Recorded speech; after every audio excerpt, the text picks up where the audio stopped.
The Black Widow hadn't touched a man in 15 years until she paid $1 for the muscular native man at the auction. Her hand trembled as it rose into the dusty air. The auctioneer's gavel hung suspended like a vulture over carrion. $1 for the Cherokee's labor contract. The crowd turned, faces twisted with confusion and something darker. Temperance Blackwood stood among them like a lone tree in a field of wheat. Her black dress caught no wind. Her spine held straight as iron. Going once. Marshal Briggs leaned forward from the back row. His eyes narrowed on her face. She felt his gaze like cold metal against her neck. Going twice. The Cherokee man stood on the platform in shackles. Muscle corded his arms despite months of poor treatment. His dark eyes found hers across the crowd. Pride lived there still. Pride in something else she recognized. The weight of being alone in a world that wanted you gone. Sold to Mrs. Blackwood for $1. The gavel cracked like breaking bone.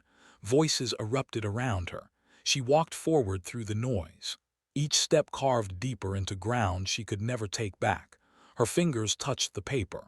The pen felt foreign in her grip. 15 years since she had willingly made contact with any man. The ink dried black as her widow's weeds. The Cherokee's shackles clinked as he stepped down. Up close, she saw the faint lines around his eyes, saw the way his jaw set against whatever words he might speak. His presence filled the space between them like heat from a forge. "I don't know why I just did that," she whispered. He said nothing. The crowd pressed closer. "Black Widow bought herself a man," someone muttered. "3 husbands in the ground and now this. Unnatural is what it is." Temperance lifted her chin. Let them talk. She had survived worse than whispers. The Cherokee man studied her face as if reading tracks in sand. Whatever he found there made his expression shift. Not soften, but change. Marshal Briggs pushed through the dispersing crowd. His badge caught afternoon light like a warning. "Mrs. Blackwood, interesting purchase today. Legal purchase, Marshal." "Oh, I'm sure it is." His smile held no warmth. "Just surprised to see you taking such an interest in convicted criminals. Man like that could be dangerous to a woman living alone." The Cherokee's hands clenched despite the shackles. Temperance stepped between them. Small as she was, her presence carried weight. "I can handle my own affairs, Marshal." "Course you can. You've had plenty of practice." His eyes moved to the Cherokee man. "Just remember, any trouble from your new help and he goes straight back to territorial prison. Won't be another auction." Briggs tipped his hat and walked away. His boots left deep prints in the dust. Temperance looked up at the Cherokee man. Standing this close, she could smell leather and sage smoke clinging to his clothes. Could see the way his chest rose and fell with controlled breathing. "What's your name?" "Iana Stonecrow." The words came rough, like he hadn't spoken them in too long. "I'm Temperance Blackwood." "I know who you are." Of course he did. Everyone knew the Black Widow. 3 husbands dead, each one leaving her wealthier than the last. Each death just mysterious enough to keep the law sniffing around her property like dogs after a scent. The crowd had mostly scattered. Only a few stragglers remained to watch the peculiar tableau. A black woman and a Cherokee man bound together by $1, and whatever strange impulse had seized her heart. "Can you remove these shackles?" she asked the departing auctioneer. The man glanced nervously at Marshal Briggs's retreating form. "Yes, contract's legal. He's your responsibility now." The iron fell away from Ayana's wrists. He rubbed the raw skin there but made no other movement. No attempt to flee. No word of gratitude. "I have a ranch 10 miles north of here," Temperance said. "You can ride behind me or walk. Your choice. I am not property to be owned." The words cut through the afternoon heat. Several people turned to stare. Temperance felt their attention like needles in her skin. "No," she said quietly, "you're not." Something passed between them. Understanding, perhaps, or recognition of shared burdens carried alone too long. The kind of weight that bent backs and hardened hearts. "Then what am I?" Temperance looked at her hands, still trembling slightly from signing those papers, from breaking 15 years of careful distance. "I don't know yet." She walked toward her horse. After a moment, she heard his footsteps following. The sound echoed off the empty buildings around them. Each step carried them further from the safety of strangers and closer to whatever waited in the spaces between knowing and not knowing. Behind them, Marshal Briggs watched from the jailhouse window. His fingers drummed against the glass in a rhythm like rainfall on a coffin lid. The sun bled orange across Temperance's land when Ayanna Stonecrow disappeared into the desert. 3 days of tense silence had passed since the auction. 3 days of him sleeping in her barn and refusing every task she offered. On the fourth morning, his bedroll lay empty. Temperance saddled her mare in the pre-dawn darkness. Her hands moved with practiced efficiency, but her chest felt hollow. 15 years of careful isolation, broken by one foolish dollar bid. Now even that small connection had vanished into the wasteland. She followed his tracks north across the hardpan. The ground told stories in boot prints and disturbed stones. He had not fled in panic. His path moved with purpose toward the rocky outcropping that marked her property's edge. The mare picked her way up the narrow trail. Mesquite thorns caught at Temperance's skirts. The air thinned as they climbed, carrying the scent of sage and something else. Something that made her skin prickle with recognition. She found him in a clearing among the stones. Ayanna knelt in the dust between weathered wooden crosses. His hands moved in patterns she did not understand. His lips shaped words in a language that sounded like wind through canyon walls. Temperance dismounted slowly. Her boots crunched on gravel despite her care. He did not look up. "This is a graveyard," she said. "Yes."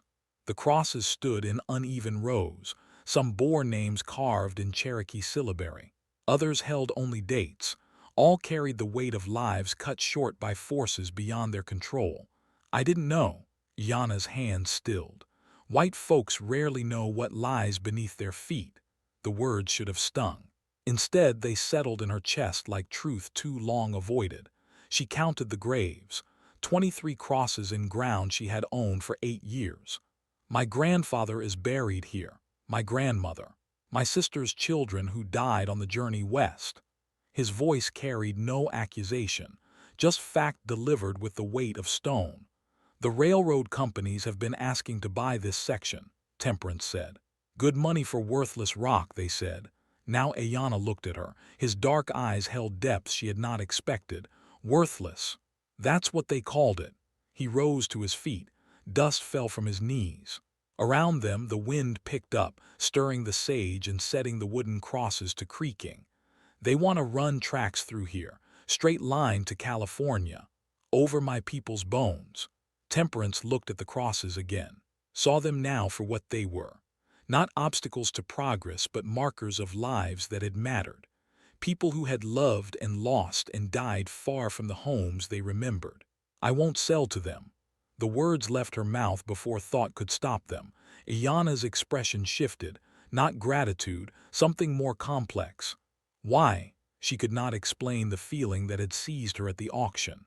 Could not name the force that had made her bid on a man instead of land. Could not justify the certainty that now filled her bones.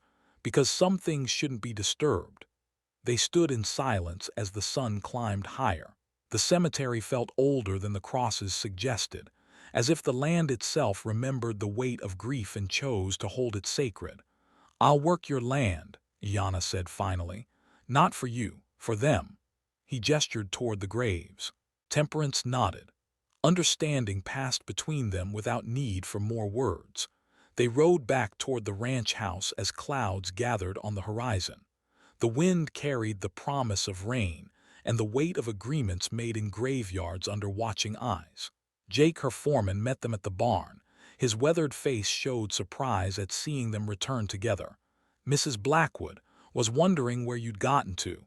Showing Mr. Stonecrow the property boundaries. Jake's gaze moved between them. Something calculating flickered behind his pale eyes. "That's so. Well, we got fencing needs doing on the south pasture, if your new hand is ready for real work." Ayanna swung down from behind her saddle. His movements held the fluid grace of someone comfortable in his own strength. "I'm ready."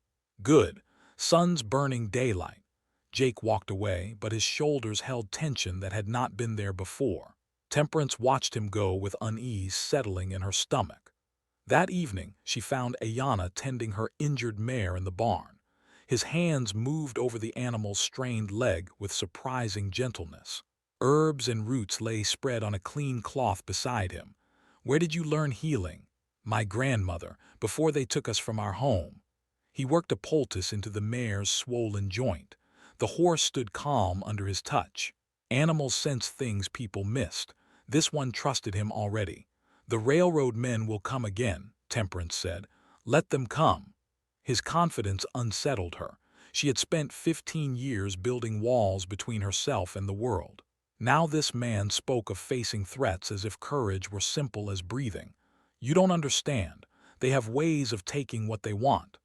Yana looked up from his work. His gaze held her steady. "So do you." The words hung in the barn's dusty air. Outside, thunder rumbled closer. The first drops of rain began pattering against the roof. Temperance thought of her 3 dead husbands, of the whispers that followed her through town, of the marshal's suspicious eyes and the weight of secrets carried alone. "People say things about me. People say many things.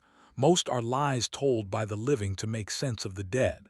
He finished wrapping the mare's leg and gathered his herbs. When he passed close to her, she caught the scent of sage smoke and something else.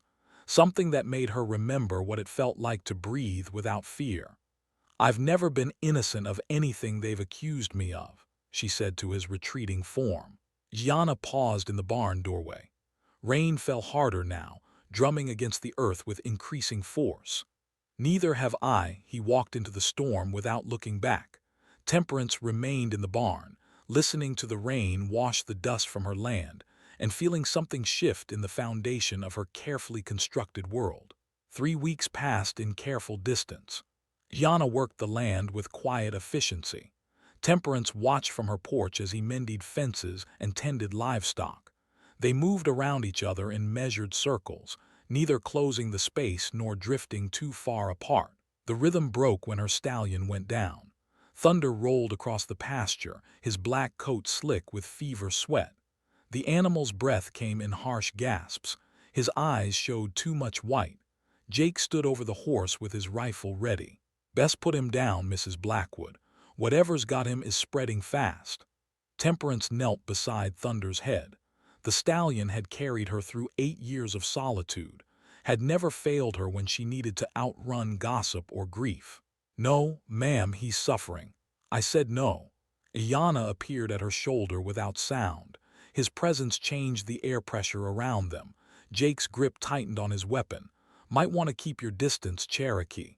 Sick horses can turn mean." Iyana ignored him. He crouched beside the stallion and placed his hands on the animal's neck. Thunder's breathing slowed under his touch. "Poison," Iyana said quietly. "What kind of poison?" Temperance asked. His fingers probed along the horse's jaw, found something there that made his expression darken. "Oleander, mixed with grain." Jake shifted his weight. "How would you know a thing like that?" "My grandmother taught healing, before white men decided Cherokee medicine was witchcraft." The words carried edges sharp enough to draw blood. Jake's face flushed red above his beard. "Maybe your Cherokee friend here knows about poison because he's the one using it." Temperance rose slowly. Her hand found the pistol at her hip. "That's enough, Jake." "Mrs. Blackwood, I'm just saying. Man with his knowledge could do a lot of damage. 3 husbands dead of mysterious causes, and now your best horse gets poisoned right after he arrives." The silence stretched taut as wire. Thunder's labored breathing was the only sound cutting through the tension. "If you're suggesting something, Jake, say it plain." Jake's eyes flicked between her face and her weapon. After a moment, he lowered his rifle. "Just think you should be careful who you trust." He walked away, his boots leaving deep prints in the mud. Temperance waited until he disappeared behind the barn before holstering her pistol. "Can you save him?" Yana was already mixing herbs in a leather pouch. His movements held the precision of long practice. "Maybe, if we work fast." They labored through the afternoon. Iyana brewed teas from roots she could not name. Temperance held Thunder's head while he poured medicine down the animal's throat. The stallion fought them at first, then gradually submitted to their care. As evening fell, Thunder's breathing steadied. The fever broke. He lifted his head and whickered softly. "How did you know?" Temperance asked. "Smell, taste in the air around his mouth. Same plants that grew near the mission school where they sent Cherokee children." His hand stilled on the medicine pouch. Something dark crossed his features. "They used oleander to teach us lessons about stealing food. Small doses to make us sick, larger ones to make examples." Temperance felt cold settle in her bones despite the warm evening air.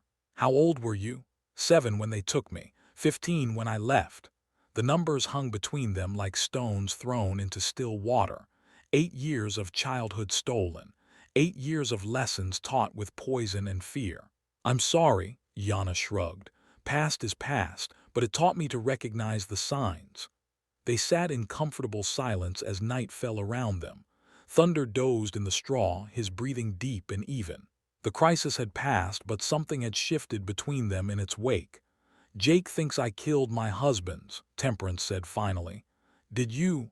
The question should have shocked her. Instead, it felt inevitable, as if all their careful circling had led to this moment of reckoning. "Not with my own hands." Yana's expression did not change. He continued mixing herbs with steady fingers. "But you know who did." "I know they died when it became convenient for them to die.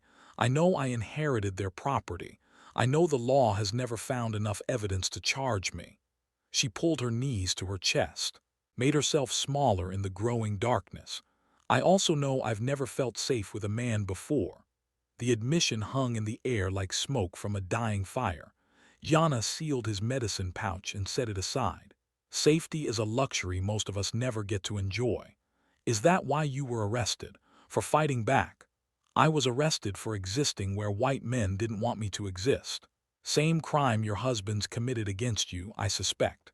Thunder stirred in the straw, lifted his head and looked at them both with clear eyes. The poison had left his system, but the memory of it would linger. "Someone wanted him dead," Temperance said. "Someone wants you to hurt. Same person, most likely." She thought of Jake's quick accusations, of Marshall Briggs watching from the auction crowd, of the pattern that had followed her through 3 marriages and 15 years of widowhood. "They're getting bolder." Yana rose and brushed straw from his clothes. In the lamplight, his face showed the weathered strength of someone who had survived worse than poison and come out whole. "Good, bold men make mistakes." He walked toward the barn door, then paused. "Your stallion will need watching tonight, in case whoever did this comes back to finish the job." "I'll stay with him." "So will I." The words were not a question. Temperance nodded and settled deeper into the straw. Having someone share the watch felt strange after so many years of standing guard alone. They took turns through the night.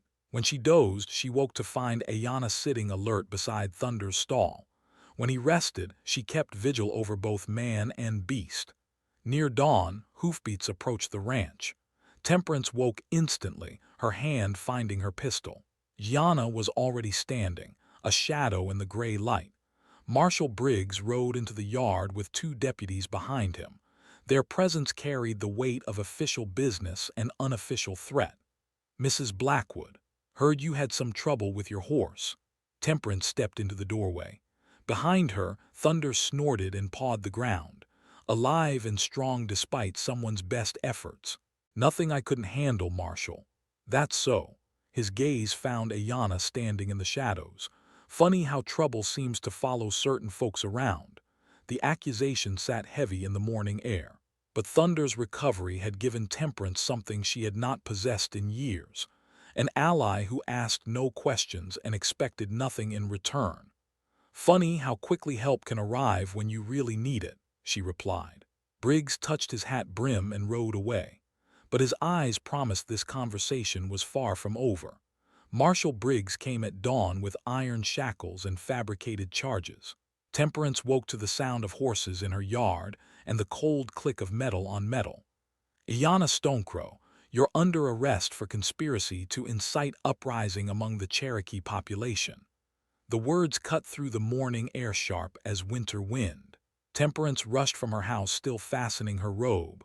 3 deputies flanked Briggs, their hands resting easy on their weapons. Iana stood beside the water trough. His shirt hung open from washing.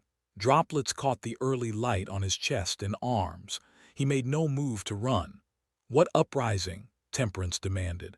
"Been reports of Cherokee gathering weapons, planning attacks on white settlements. Your boy here was seen meeting with known agitators." "That's impossible." Briggs smiled without warmth. "Is it? Man like that carries violence in his blood, natural as breathing." The shackles closed around Ayana's wrists with familiar finality. He met Temperance's eyes across the yard. Something passed between them in that look: understanding, acceptance, the bitter knowledge that this moment had always been coming. "Mrs. Blackwood had nothing to do with any of this," Ayana said quietly. "We'll see about that." They loaded him into the wagon like cargo. Temperance followed on foot as they rolled toward town. Her bare feet found every stone and thorn in the path, but she felt none of it. The jail sat squat and windowless in the center of Tombstone. Iron bars and thick adobe walls that had swallowed countless men and returned few. Temperance paced outside while they processed the paperwork. Jake appeared at her elbow like smoke from a dying fire. "Terrible thing, Mrs. Blackwood, though I can't say I'm surprised." She turned to face her foreman. Something in his expression made her skin crawl. "What do you mean?" "Well, Cherokee are known for their violent tendencies, and you taking him in like you did, treating him almost like family, bound to give him ideas above his station." The words carried venom wrapped in false concern. Temperance studied Jake's weathered face and saw satisfaction lurking beneath the sympathy. "You reported him to Briggs." "Had to think of your safety, ma'am, and the safety of decent folk in town." Her hand found the pistol at her hip. Jake noticed the movement and took a step back. "Careful now, Mrs. Blackwood. Lot of people watching. Wouldn't want to do something you'd regret." She left him standing in the street and walked into the marshal's office. Briggs sat behind his desk shuffling papers with practiced indifference. "I want to see the prisoner." "Afraid that's not possible. Man's dangerous. Orders are no visitors." "On whose authority?" "Territorial governor." Signed order came in this morning. The lie sat between them thick as summer dust. Temperance had spent 15 years learning to read the faces of men who meant her harm. Briggs wore his intentions obvious as a brand. "How much will it take?" Briggs leaned back in his chair. His smile spread slow and cold. "This ain't about money, Mrs. Blackwood. This is about justice, about protecting decent citizens from savage influences." Ayana Stonecrow never hurt anyone. Maybe not yet. But prevention is worth more than punishment, don't you think? She left the office before she did something that would land her in the cell beside him. Outside, the town buzzed with whispered conversations that died when she passed. Windows held watching faces that turned away when she looked back. That evening she returned with her lawyer and a bag of gold coins. The lawyer was a thin man named Morrison who owed his practice to her late husband's connections. He wore expensive suits and nervous expressions in equal measure. "I'm afraid the situation is complicated, Mrs. Blackwood." "Uncomplicated." "The charges are federal. I'd need to file appeals in territorial court. Could take months." "I don't have months." Morrison shifted in his chair. His pale hands fluttered over his papers without settling. "There might be another way, if someone of sufficient standing vouched for his character, posted bond, took personal responsibility for his behavior." "How much?" $500, plus you'd have to guarantee his appearance for trial. $500 would drain her reserves, would leave her vulnerable if the railroad men pressed their offers. But the alternative was watching Ayana rot in Briggs's jail while fabricated evidence built around him. "Do it." The paperwork took 2 hours. Morrison's pen scratched across forms with the persistence of hungry mice. Temperance signed her name to guarantees that could destroy everything she had built. When the cell door opened, Ayana stepped out blinking in the lamplight. Dark bruises marked his wrists where the shackles had bitten deep. His shirt hung torn from rough handling. "Why?" he asked simply. The question carried weight beyond its single syllable. Why risk her fortune? Why expose herself to more scrutiny? Why choose his freedom over her safety? Because they want you to disappear. They walked from the jail into the cool night air. Behind them, Marshal Briggs watched from his office window. His expression promised this victory would be temporary. "You know this changes nothing," Ayanna said. "They'll come again, with more charges, more evidence. Let them come." The words surprised her with their certainty. For 15 years she had survived by avoiding confrontation, by staying small and quiet and untouchable. Now she felt something different stirring in her chest, the desire to fight back. They rode toward her ranch in comfortable silence. The stars wheeled overhead in patterns older than human law. The desert night wrapped around them with familiar embrace. "In jail, I heard them talking," Yana said finally. "Briggs and his deputies. Briggs and Jake. Your foreman has been reporting to the marshal for months. Everything you do, everyone you see, they're building a case." The words hit her like cold water. Jake had worked her land for 3 years, had eaten at her table, had professed loyalty while selling her secrets for silver. What kind of case? Murder. They think if they can prove you killed your husbands, they can seize your property, claim it as evidence. Temperance thought of her 3 dead husbands, of the convenient timing of their deaths, of the wealth that had accumulated with each funeral. They're not wrong about the murders. Gianna reined his horse closer to hers. In the moonlight his face showed no judgment, no fear, only acceptance of truths too dangerous for daylight. But they're wrong about who did the killing. The admission hung between them like a bridge across dark water. Once crossed, there would be no going back to safe shores. "Yes," he nodded slowly. Understanding settled between them with the weight of shared secrets. "Then we'd better make sure they never prove it." They rode the rest of the way home planning strategy in whispered words. Behind them, the lights of town faded into memory. Ahead lay her ranch and the Cherokee graves and the promise of battles still to come. In his office, Marshal Briggs opened a bottle of whiskey and poured 3 glasses. Jake knocked on the door precisely at midnight. "She posted bail," Briggs said without preamble. "Figured she would. Woman's got feelings for that Cherokee, dangerous feelings." The third man stepped from the shadows. His face bore the soft features of too much easy living and too little honest work. "Then we accelerate the timeline, make her choose between love and survival." Jake lifted his glass in mock salute. "To the Black Widow's final mistake." The whiskey burned their throats. Outside, the desert wind carried the scent of sage and approaching storms. The Cherokee came like shadows moving across moonlit ground. Temperance woke to the sound of horses and voices speaking in languages that predated territorial law. She dressed quickly and stepped onto her porch. 15 riders sat their mounts in her yard. Their faces carried the weathered dignity of people who had survived forced marches and broken treaties. An older man with silver braids dismounted and approached her steps. "I am Joseph Blackbear. We come for Ayanna Stonecrow." The barn door opened. Ayanna emerged carrying his few possessions in a worn leather bag. He had been expecting them. "My people need to move north before winter," he said to Temperance. "The territorial militia is forcing all Cherokee onto reservations. Those who resist disappear." She watched him secure his belongings behind Joseph's saddle. His movements held the careful precision of someone preparing to leave forever. "How long before you have to decide?" "Dawn." The single word carried the weight of impossible choices. Stay and face certain imprisonment.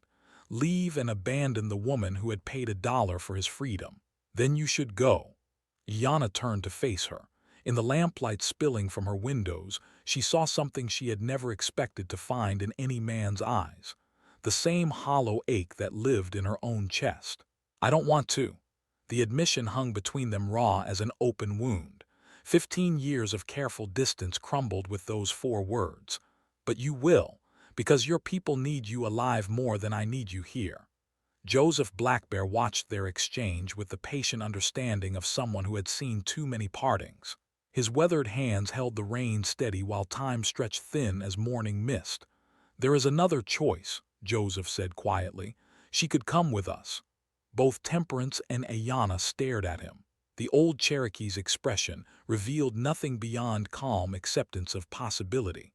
The mountains of Montana are far from territorial marshals, far from railroad men. A woman with your resources could help our people build something lasting. Temperance thought of her ranch, her cattle, the graves of 3 husbands buried beneath headstones that marked convenient deaths. Everything she had built through calculation and careful violence. I can't. Why? The question came from Ayanna.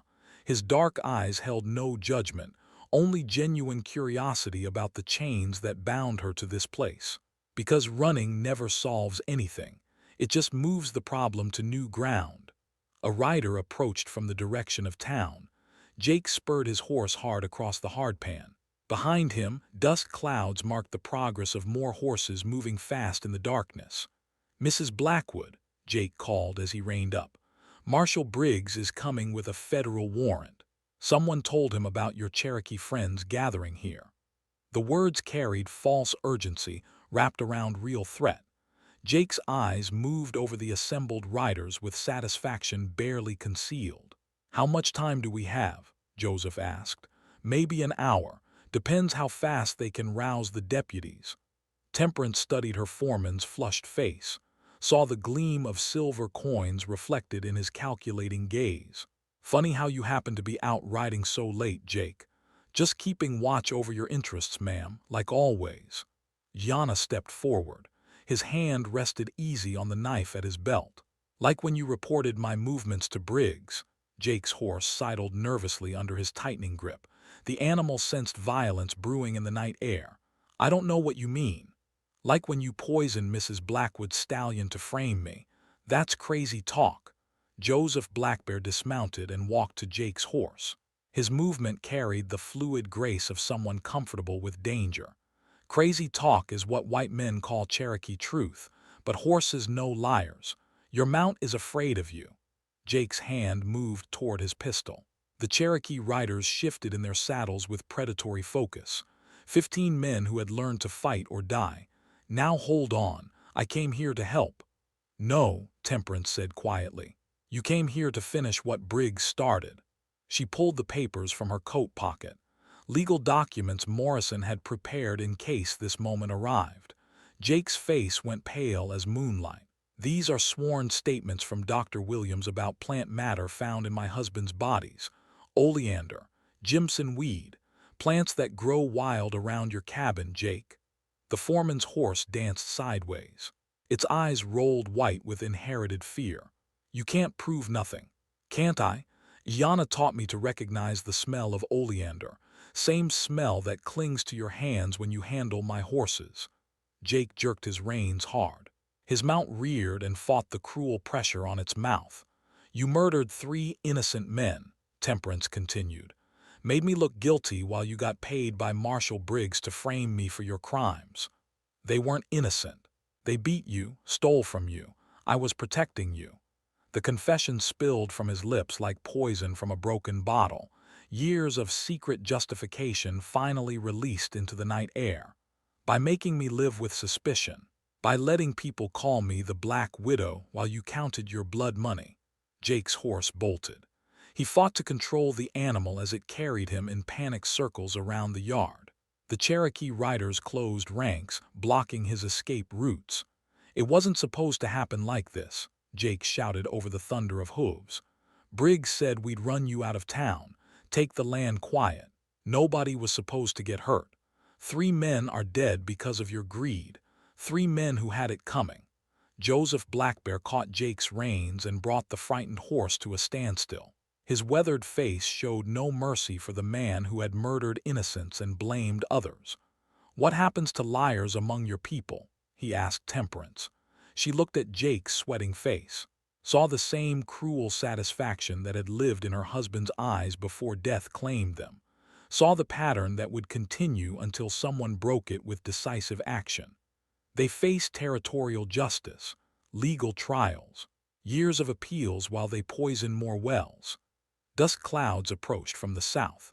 Marshal Briggs and his deputies riding hard toward a confrontation that would end with Cherokee blood on the ground. Unless they disappear first, Yana said quietly. Jake's eyes widened with sudden understanding.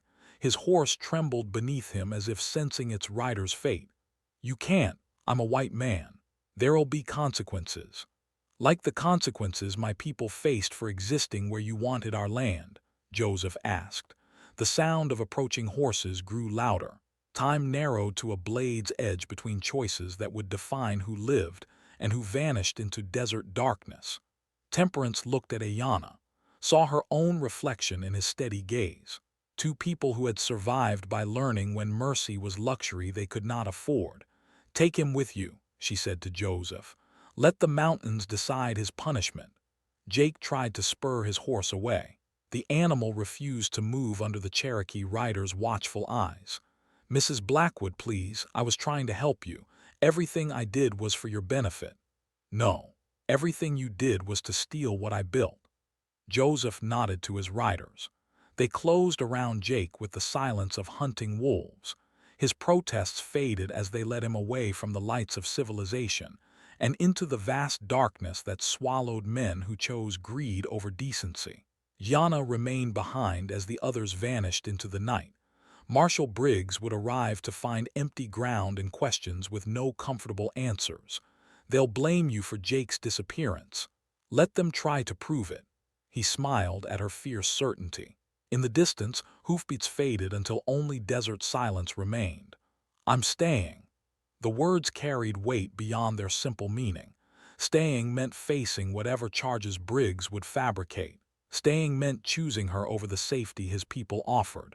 They'll destroy you for loving me. Then we'll be destroyed together. She reached for his hand, felt the callous strength of his fingers intertwining with hers. 15 years of careful isolation ended with that simple touch. Marshal Briggs would come seeking Jake and find only two people who had learned to stop running from the consequences of other men's violence. Marshal Briggs arrived with the dawn in a wagon full of armed men. Temperance waited on her porch with Ayana beside her. The coffee in her cup had grown cold hours ago, but her hands remained steady. Mrs. Blackwood, Mr. Stonecrow, Briggs dismounted with theatrical precision. We're looking for your foreman Jake Morrison. Seems he never made it home last night. Jake quit, Temperance said simply. Quit did he? Funny time to leave his job. Middle of the night with no notice. Briggs walked a slow circle around the yard. His boots left deep prints in the dust where Cherokee horses had stood hours earlier. He studied the ground with practiced attention. Had some visitors, I see. Large group, Indians by the look of the tracks. My land, my guests. Federal law says otherwise. Harboring fugitive Indians is a crime, Mrs. Blackwood. Iana rose from his chair. His movement carried the fluid readiness of a man comfortable with violence. I'm no fugitive. You released me on bond. That was before you helped a band of renegade Cherokee escape territorial custody. Briggs pulled papers from his coat. Official seals caught the morning light with cold authority. I have warrants here for both your arrests, conspiracy, harboring fugitives, accessory to kidnapping. Kidnapping? Jake Morrison was taken against his will. We have witnesses who saw him ride out here last night. He hasn't been seen since. Temperance set down her coffee cup. The sound rang sharp as a judge's gavel in the morning air. What witnesses? A man stepped from behind the wagon. Soft features and expensive clothes marked him as someone who profited from other people's misery. His smile held the satisfaction of a successful predator. I am Thomas Whitmore, territorial prosecutor. I witnessed Mr. Morrison's departure from town. He was clearly distressed about some threat to your safety, Mrs. Blackwood. The lie sat between them thick as summer heat. Whitmore's pale hands fluttered over his papers with practiced efficiency.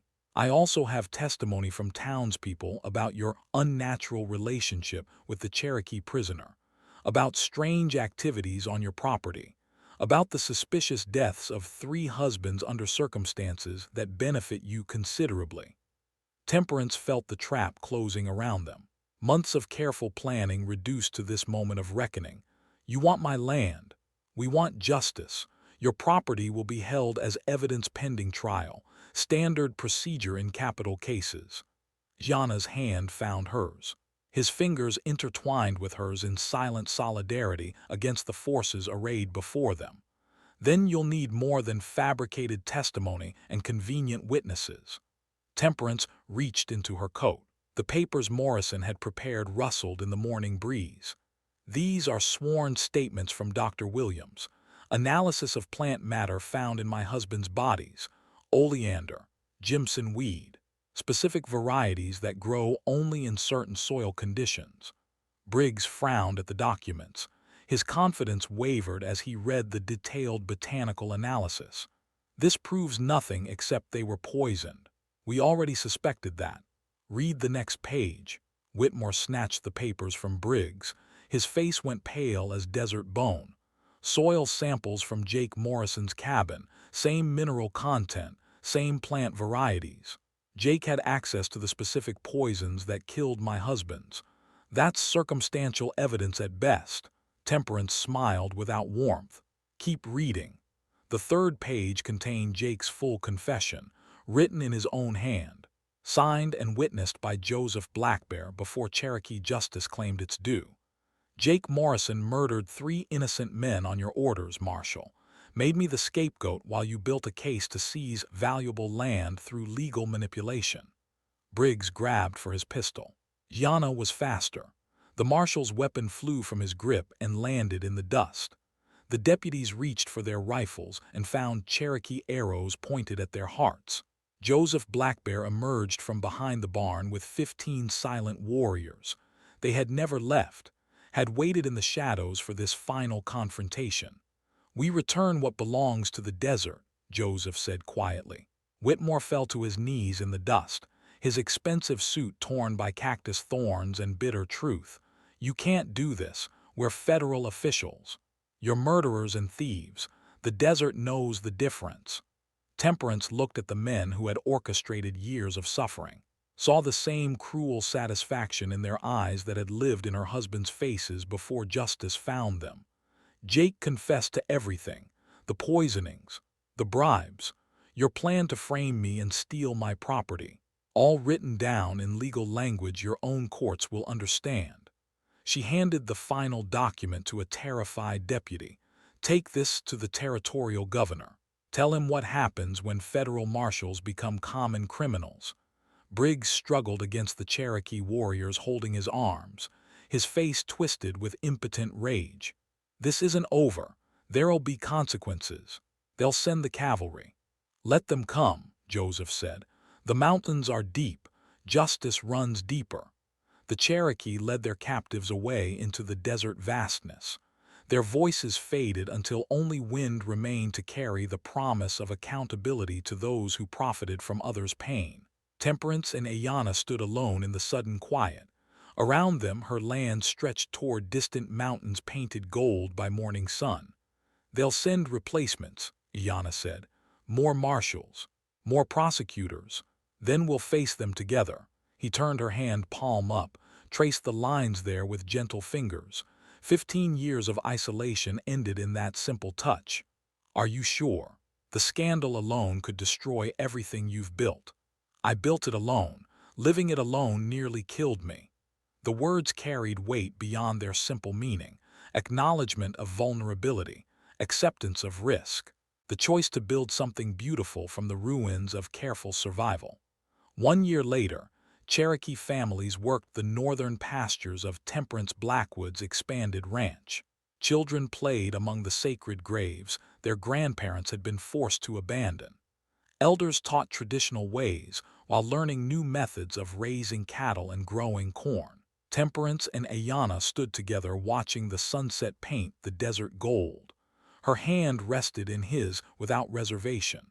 The Black Widow had become something richer than reputation allowed.